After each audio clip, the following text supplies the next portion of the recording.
So it finally came. Got the Lupus.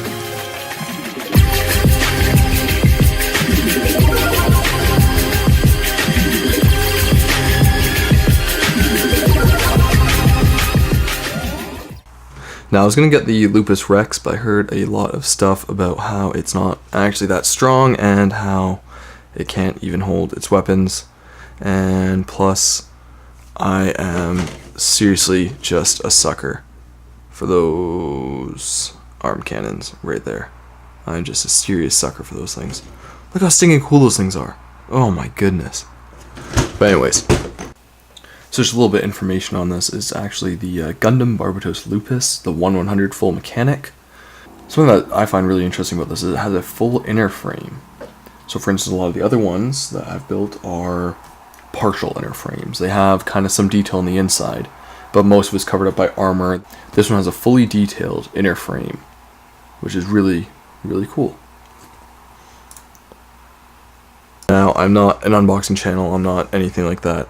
I just like model Gundams, and I like making videos. So, hey, why not combine my two hobbies? Now, I'm going to be completely honest. I have already opened this bad boy up. Oh, crap. Let's take a look. So, I'm not too sure why, but for some reason I thought this kit didn't come with any polycaps. I mean, it's not necessarily a bad thing, but I was under the impression that it didn't for some reason. I was probably thinking about the, what's it called? Freedom version 2. Because I believe that one doesn't have any polycaps. But no, this looks good. It doesn't have too many, but once again, not a bad thing necessarily. So as far as what you actually get inside of the box is you get a bunch of different runners that come in generally about two or three colors. So we got just a standard gray one, most of the weapons, as you can see, the arm cannons, the big sword, generally gonna be all this color. But then you get kind of this nice, off grade, this gunmetal almost, and that looks really nice. A lot of the inner frame is this. You can see the hands, a lot of these joints, here are gonna be that. And then you get a white, which is gonna be for the outer armor. As you can see, you got the nice logo right under there, and then a bunch of the side skirts, and then you get the colored bits. So you got a little bit of red just for accents, tiny bit of yellow here on the A runner, which is mainly just for the V-fin, and some vents around here, and then a little bit of blue armor, kind of like the strike actually. I kind of like the blue better on this strike, or better on this kit than I do on the strike. So here's a strike here. This blue is just a bit too deep, I think. And the yellow is a bit almost orangey. This yellow and blue, I think, look a lot nicer. And then you get one little tiny bit of green. It's just for the eyes. It's right there. And then again as well, you get the instructions. And I haven't built a Gundam in a very long time, so I was actually really surprised it has little painting instructions here. Gives you all the colors it has, see little gold parts, yeah, all that jazz. Actually, I don't know where gold is on this kit. So yeah, it just gives you a little bit of information on the kit that I cannot read. Just got a little bit there, got some shots from the anime, got the nice inner frame from the full mechanic, nice little cutouts, front, rear, and then more of the inner frame. See, I'm seriously surprised how big the sword is. If you look at this here, that's pretty stinking ginormous. For instance, the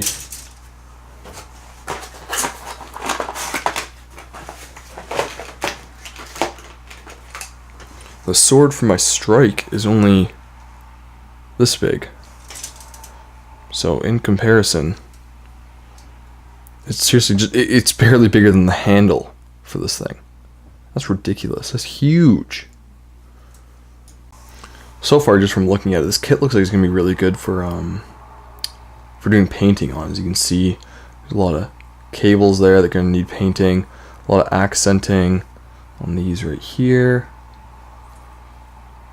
as well as on the hands here. In the images it shows these tips as being white. I'm not too sure actually how anime accurate that is, but it'll look good either way.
Man, I am so happy with this build. It turned out so stinking phenomenal. My only complaints is with me, not with the kit. It's just that I didn't really know how to panel line when I first started this kit. So the first ones, like the stuff on the arms and a bit on the legs, doesn't look that great, especially on the head as well. Only later, once I found out like on the shoulders, the side skirts, and some stuff on the back, I actually figured out how to panel line properly. And so those stuff looks so much better, at least in my opinion. It was exceptionally enjoyable to build. As for posability, it's got tons of movement. Its joints are really smooth. They don't feel like you're going to break anything. Nothing is kind of reliant on anything else. So super cool kit. Really like it. One complaint I have is that the backpack is either like this, where kind of you have it all maneuverable and cool like that, or you have it all locked up. I really would have liked to see it somehow designed where this could actually fold in and it could pull off all in one. The gimmicks are really nice. It's got the cool adjustable vent. It's got those beautiful arm cannons that can spin around, slide up and down. One thing I find is a bit weak is the waist joint can oftentimes slide around like that. But I probably just don't have it set up very well. Yeah, I don't know if anybody actually watches this or cares, but I had a fun time. Great time building this. Fun time editing it. Yeah, I definitely plan to do more of these, as I just got 3 kits in the mail, so got lots more to do.